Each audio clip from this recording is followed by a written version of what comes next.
Caitlin.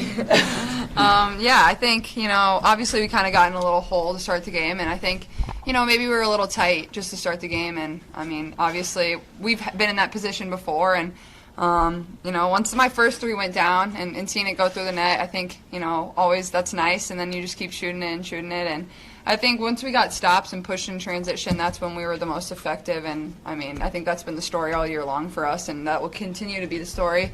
That's just our best offense, and that's Iowa basketball. And then in the fourth quarter, when we passed the ball like we did, and Gabby started hitting those threes, McKenna did. I played a lot of basketball games in my life, and that was by far the most fun, for sure. How big was it to see the bench when McKenna got that early foul trouble? You had Tommy, you had Addie, and Kylie hit some big shots, including Kylie's at the end of the second quarter. Yeah, those were big. Just the clock management there, getting the 2-for-1 situation was huge, and then Kylie getting that three. But I thought Kylie played really well today. Tommy played well. Addie went in and did some good things that we needed her to because of the foul trouble that Monica was in. And then Gabby, that was fun. Just what a great way for these seniors to go out, Tommy and Logan, to have this. And it was our defense in the second quarter, because the first quarter we couldn't stop them. We tried different defenses, and we were struggling. And we went back to player, and these guys got after it, and defensively, and that's really what got us going. Gabby, take me through the last shot in the first quarter. I don't even know how you really got it off, honestly. Me either. I just saw there was like 5 seconds. I was like, Caitlin wasn't open, obviously, because you could say started the whole game. I was looking for her, but so I just decided to dribble it, just threw it up there. Honestly, it's nice to see a three go in after not making 1 in 2 games, but so I think that just kind of gave me confidence to keep shooting in the next quarters. What was it like playing in front of that big crowd today? It was unreal. I've been here 3 years, haven't seen so many fans in that place since. So it's just there's no words to explain how that feels and how much energy the crowd gives you. It's just crazy. Absolutely. Can I assume that you guys haven't practiced cutting down the nets? They were cutting off the bottom. I didn't cut off the bottom, but I wondered what they were doing. We have not practiced that, but we visualized it today. Wait, we weren't supposed to cut off the bottom? Kate told me that I cut off the bottom. In high school, I cut off the top, so I don't know. No. Kate should know. She's won a Big Ten title, but apparently not. Kylie, what did it mean for you to be able to contribute as you did coming off the bench?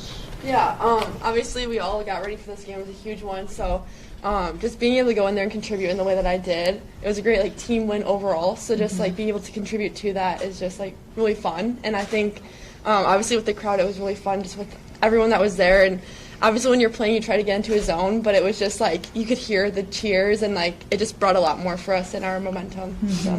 Caitlin, whose threes were more fun, yours or the ones that everybody else was hitting? Because it looked like you were enjoying all. Yeah, I feel honestly, the ones in the fourth quarter that everybody else was hitting, because we had a huge lead, and I was just passing it to them, and they were knocking it down, and I was running back celebrating every time, so that was pretty fun. But no, I think the threes that I shot were kind of just to keep us alive and keep us going, because we were kind of in a hole there for a little while, and then once we got a lot of people involved in the fourth quarter, Gabby, McKenna started hitting them, Monica got active there on the block, and that's just so fun, and that's Iowa basketball, the way we share the ball and get that assist. That's what we take pride in, and yeah, I don't think we could have scripted today any better, honestly. Caitlin, you really limited the turnovers. What was different about today? Yeah, that was a focal point all these past few days prepping. That's what Coach Bluder talked about in the locker room. And these past 2 games, I started the game very, very kind of tense, turning the ball over, just kind of uncharacteristic of myself. And I knew that was going to be a big key. And I thought not forcing things that I didn't need to force, making the easy pass, and obviously ended up with 2 or whatever it was. I don't even 2 and. That was a huge key, and that's what we talked about that a lot. So it was definitely something in my mind. You said this was your most fun game. Was this your best game that you've played here? Yeah, probably. I don't know. In Carver. Yeah, in Carver. Kentucky was pretty cool last year. Yeah, I think I've had some good games, but at times we haven't been able to pull out the win, so that kind of puts a damper on those performances. And obviously today, being able to perform like that and not only win and beat the whatever number they are, 6th team in the country, and then also win a Big Ten championship in front of sold-out Carver Hawkeye Arena. That's all I have. Maybe for all the players, seeing and feeling this today, do you feel that much more day to kind of play well next week to secure home, hopefully home court in the NCAA? Oh, for sure. I think that we're not done yet. Like, this is obviously something we really wanted and something that has been on our mind since the first game of the season. And I think that just having this under our belt is just going to make us play harder in Big Ten tournament and NCAAs. Yeah, I think absolutely. Like, obviously we're going to enjoy this and celebrate this, but, we're going to get back to work, and why not win two Big Ten titles? Especially, we were in the championship last year in Indianapolis. We played really well there.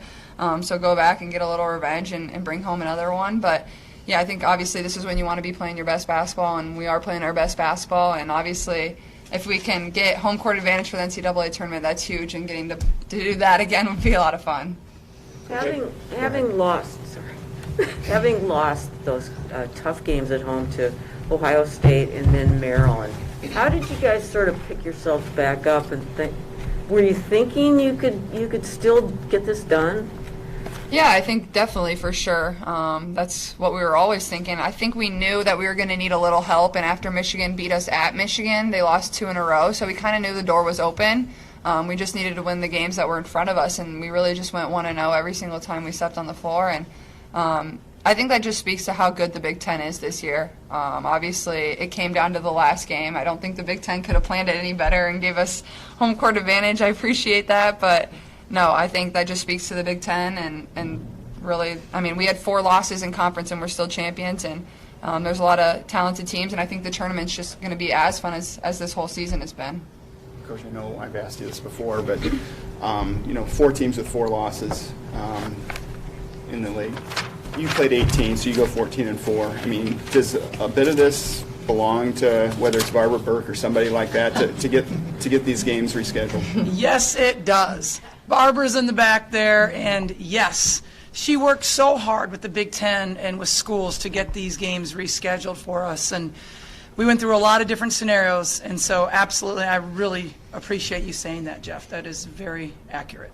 Lisa, what do you think Dr. Grant would feel about the crowd that you saw today? Yeah, it didn't top her crowd back in whatever it was, 88. But yeah, Dr. Grant was so special to me and just such a great mentor. And, every time I kind of stepped on the floor this year, I'm wearing my tennis shoes in honor of her, and because she told me I needed to wear sensible shoes. And so, she's just really special. And it's just all those little girls. We had Girl Scout Day today. All those little girls, just getting the opportunity to play sports and be able to have this opportunity in college, and Dr. Grant was a big part of that. So very thankful, very thankful. Kylie, you transferred from Iowa State to now. You've been underwent a crazy journey throughout the year. I think the game sort of changed when you got the offensive board, gave you guys the lead, never looked back. How would you kind of sum up this year in total and just to have it where it is now? Yeah, it's just been a great experience being on this team, and I really couldn't ask for anything better. It's just it's so fun every single day, like being able to come to practice and just being in a great mood, and then just a great environment, great practices, and a lot of hard workers. So it's just like you couldn't really choose anything better. So just throughout the year, I've just been thankful for where I've been put, and especially with Iowa. And then with this game today, it was just really fun, and you really couldn't have anything better today. Kind of like Caitlin said, it's Big Ten championship. You're playing the number 6 team at home, sold out crowd. It's just you really couldn't ask for anything better. So it all just kind of led up to this so far, and we still have a lot left, but it's just been so fun so far. So. These guys won an AU championship together, and she hit the final 3 to do it. She's my good luck charm. She's also my roommate. Is this kind of what? Sorry, my fault. Is it okay? Is this kind of what you guys visualized when you committed here, signed here? It's obviously a journey. Is this kind of what you saw when you decided to come here? Yeah, I think Coach Jay texted me a million times, we want to cut down nets with you, whether it's the Final Four or the Big Ten championship. And, not even that, it's something we talk about in our locker room every single day. We want to be Big Ten champions. I have it written right on my locker, our vision says Big Ten champions, Final Four, and what I need to do to get there. And, I looked at that this morning, and I'm like, okay, we're here. This is our moment. And, Coach Bluder said just go take it, and I think that's exactly what we did, really. Question? You can go ahead. Go ahead, Susan. Okay. For the players, you come out come out of the tunnel, the last time you come out of the tunnel but to start the game, and everybody is standing and cheering, and it's a Big Ten championship game. What are you feeling? I got the chills. And I said I have the chills right now. I could not stop smiling. Same. We looked at each other and I'm like, I have the chills. Yeah. That's crazy. Yeah, I mean, I don't think people realize a sellout like that is not something that happens everywhere in women's college basketball. I don't know how many there's been this year, maybe 3. I think NC State, South Carolina, maybe us. But that's not something that happens very often. And, you know, obviously Coach Bluder, she's done a lot for this program and laid a lot of groundwork for us to have this opportunity. And especially the players that have came before us, whether it's Megan, Kathleen, Sam Logic, or even ones before, like they've built this program up, and that's what really allowed us to have this opportunity. And that's why the fans love this program more than anything. We didn't start that, and obviously we do give them a lot to cheer about. And but yeah, I think overall is just super thankful, and hopefully there's many more. Question for the players. I know we talked with you, Caitlin, the other day, just about kind of the journey it's been. I think you called it a roller coaster with the COVID issues on your guys' side and then on your opponent's side, and then the injuries that kind of happened right after the COVID kind of stopped happening. So you guys have had a lot to work through. What does it mean to be able to work through all that and get to this point? Does it mean a little bit more? I think absolutely. I think, you know, everything we've been through, you know, we never made excuses. That's not the type of team we are. And we suffered some bad losses. That's just how it is. And I think we probably could have made it a little easier on ourselves to win a Big Ten title if we didn't do that. But, you know, but every team goes through that type of thing. And that's kind of what we kept saying is you just can't make excuses. And we just came back and got better every single day. And we knew eventually we were going to hit our stride. And I think obviously that kind of happened in that Indiana game at Indiana. And ever since then, you know, it's just been kind of very steady, and, you know, that's what you need, especially when March is coming. Lisa, Caitlin, if you two want to chime in, that's great. Is Caitlin the best player in the country? It's award season, and there's obviously a lot of talk going on right now. No doubt that she is. And there's a lot of great players. There's a lot of great players around America, no doubt. And I'm sure their coaches feel just as strongly about them as I do about Caitlin. But Caitlin is in a situation where she has the ball in her hands all the time. And when you have the ball in their hands all the time, you can make an impact in the game, and you can also mess it up. And so there's a lot of responsibility with that. And she has a direct effect on the game when she's out there. I mean, there's nobody that has, you know, I mean, Megan was Player of the Year, but Megan didn't have to bring the ball down the floor. And Megan was awesome, you know. But when you're a post player, you don't have the ball in your hands near as much as when you're a point guard. So point guards have a lot more responsibility, and that's why one of the reasons I think she has made more impact on our team as an individual than other people that we're talking about for this Big Ten or for the National Player of the Year. You know, we have great people around Caitlin. We have great basketball players. We don't have 10 All-Americans, though, like some people do. And there is a difference on that. You know, we play as a team, and we are very, very proud of that. But we don't have 10 All-Americans like other players do.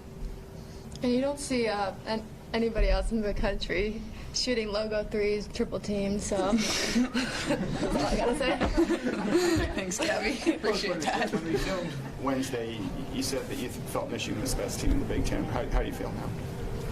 I think we're the best. I think the shirt says it all.